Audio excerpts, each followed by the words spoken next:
सावन सोमवार की व्रत कथा। एक साहूकार था जो भगवान शिव का अनन्य भक्त था। उसके पास धन धान्य सुख समृद्धि की कोई भी कमी नहीं थी, लेकिन उसकी कोई भी संतान नहीं थी। इसी कारण से वह बहुत ही ज्यादा दुखी था। वह प्रतिदिन भगवान शिव के मंदिर में जाता और वहां दीपक जलाता और भगवान से प्रार्थना करता कि हे प्रभु, मुझे एक पुत्र की प्राप्ति हो। उसके प्रतिदिन मंदिर जाने को देखकर माता पार्वती अति प्रसन्न थी। उन्होंने भगवान शिव से कहा कि हे प्रभु, साहूकार आपका अनन्य भक्त है, आप सभी की मनोकामनाओं को पूर्ण करते हैं। हे प्रभु, इसके पास कोई भी संतान नहीं है, आप इसे संतान क्यों नहीं देते? तब भगवान शिव ने माता पार्वती से कहा कि हे पार्वती, इसके जीवन में संतान की रेखा नहीं है, अर्थात इसके जीवन में संतान का योग नहीं है। तब भगवान शिव से प्रार्थना करते हुए माता पार्वती ने कहा कि हे प्रभु, जो भाग्य में नहीं है वह भी आप प्रदान करते हैं, आप इसकी भक्ति तपस्या से प्रसन्न होकर इसे संतान अवश्य दीजिए। माता पार्वती की प्रार्थना को सुनते हुए भगवान शिव ने साहूकार को आशीर्वाद दिया कि उसके यहाँ एक पुत्र का जन्म होगा, परंतु उसकी आयु केवल 12 वर्ष तक ही रहेगी। साहूकार प्रसन्न तो था कि उसके पास संतान है, इसलिए बहुत ही ज्यादा प्रसन्न था, परंतु दुखी भी था कि उसका पुत्र जो है अल्पायु है। 9 महीने के बाद साहूकार के यहाँ एक सुंदर पुत्र का जन्म हुआ। साहूकार ने अपने पुत्र का जन्मोत्सव बहुत ही धूमधाम से मनाया, परंतु उन्होंने किसी को भी यह नहीं बताया कि उसका पुत्र जो है अल्पायु है, अर्थात उसकी आयु केवल 12 वर्ष की ही है। जब बालक 11 वर्ष का हुआ तब साहूकार की पत्नी ने कहा कि हे स्वामी, अब हमें अपने पुत्र का विवाह करना चाहिए। तब साहूकार ने कहा कि हे देवी, अभी तो यह बहुत ही छोटा है, हमें इसे पढ़ने के लिए काशी भेजना चाहिए। बालक के मामा जी को बुलाकर साहूकार ने कहा कि तुम इसे काशी लेकर जाना, रास्ते में तुम जहाँ भी रुकोगे वहाँ ब्राह्मणों के साथ यज्ञ करना और उन्हें दान दक्षिणा देना।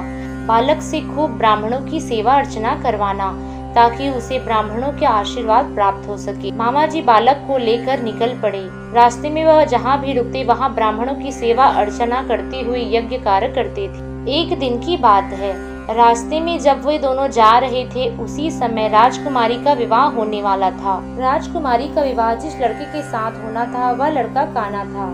लड़के के पिता ने सोचा, यह साहूकार का पुत्र कितना सुंदर है, अगर राजा को इस बात का पता चला कि मेरा पुत्र कान्हा है और वह अपनी पुत्री का विवाह एक कान्हे के साथ कर रहा है तो वह यह विवाह कभी भी नहीं होने देगा।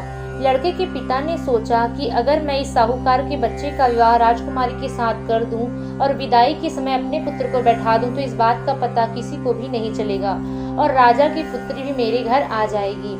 यह सोचकर वह उस साहूकार के बच्चे के पास गया और उसे बहला फुसलाकर कहा कि मैं तुम्हारा विवाह राजकुमारी के साथ करूंगा।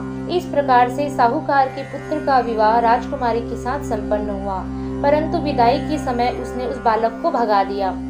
साहूकार के पुत्र समझ गया, परंतु उसे लगा कि लड़की को धोखा लेना सही नहीं है, इसलिए उस कन्या के पास जाकर उसने कहा कि हे राजकुमारी, तुम्हारा विवाह तो मुझसे हुआ है, परंतु तुम्हारी विदाई एक कान्हे राजकुमार के साथ होगी। इस प्रकार से राजकुमारी को बताकर बालक अपने मामा के साथ काशी चला गया। उधर राजकुमारी को जब सत्य मालूम हुआ तो उसने साफ इनकार कर दिया कि जिसके साथ ही विवाह हुआ है मैं उसी के साथ ही रहूंगी, चाहे वह कोई भी हो। इस प्रकार से बारात वापस लौट गई और राजकुमारी विदा नहीं हुई। इधर काशी पहुंचकर मामा और भतीजा प्रतिदिन भगवान शिव की पूजा अर्चना करके ब्राह्मणों के साथ यज्ञ करते और उन्हें दान दक्षिणा देते। एक दिन की बात है, बालक जो है अपने कक्ष से बाहर नहीं आया। मामा को जब चिंता हुई तो उसने जाकर देखा तो उसका भांजा हिल डुल नहीं रहा था, अर्थात उसके प्राण निकल चुके थे। वह बहुत ही दुखी हुआ और ब्राह्मण देवता के पास जाकर रोने लगा। तब ब्राह्मण चले गए और यज्ञ का कार्य अधूरा हो गया। उसी समय भगवान शिव और माता पार्वती उधर से गुजर रहे थे। माता पार्वती ने देखा कि एक बालक मरा हुआ है और उसके कारण उसका मामा बहुत ही दुखी है। तब माता पार्वती ने भगवान शिव से पूछा कि हे प्रभु, यह बालक कौन है जिसकी अल्प काल में ही मृत्यु हुई है? तब भगवान शिव ने मुस्कुराकर कहा कि हे देवी, यह वही साहूकार का पुत्र है जिसकी 12 वर्ष में मृत्यु होनी थी, आज वह समय आ गया है। तब माता पार्वती भगवान शिव से विनय करने लगी कि हे स्वामी, इस बालक के प्राण लौटा दीजिए, वरना इस बालक के माता पिता रोते रोते ही मर जाएंगे। भोलेनाथ ने कहा कि हे देवी, इसकी आयु इतनी ही थी, सो वह अपनी आयु भोग चुका है।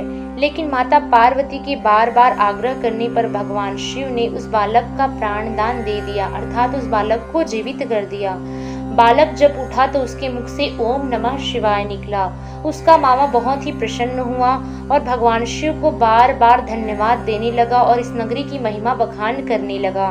वह बालक अपने मामा के साथ अपने नगर को चल पड़ा। रास्ते में उसे वही राजकुमारी मिली जिसके साथ उसका विवाह हुआ था।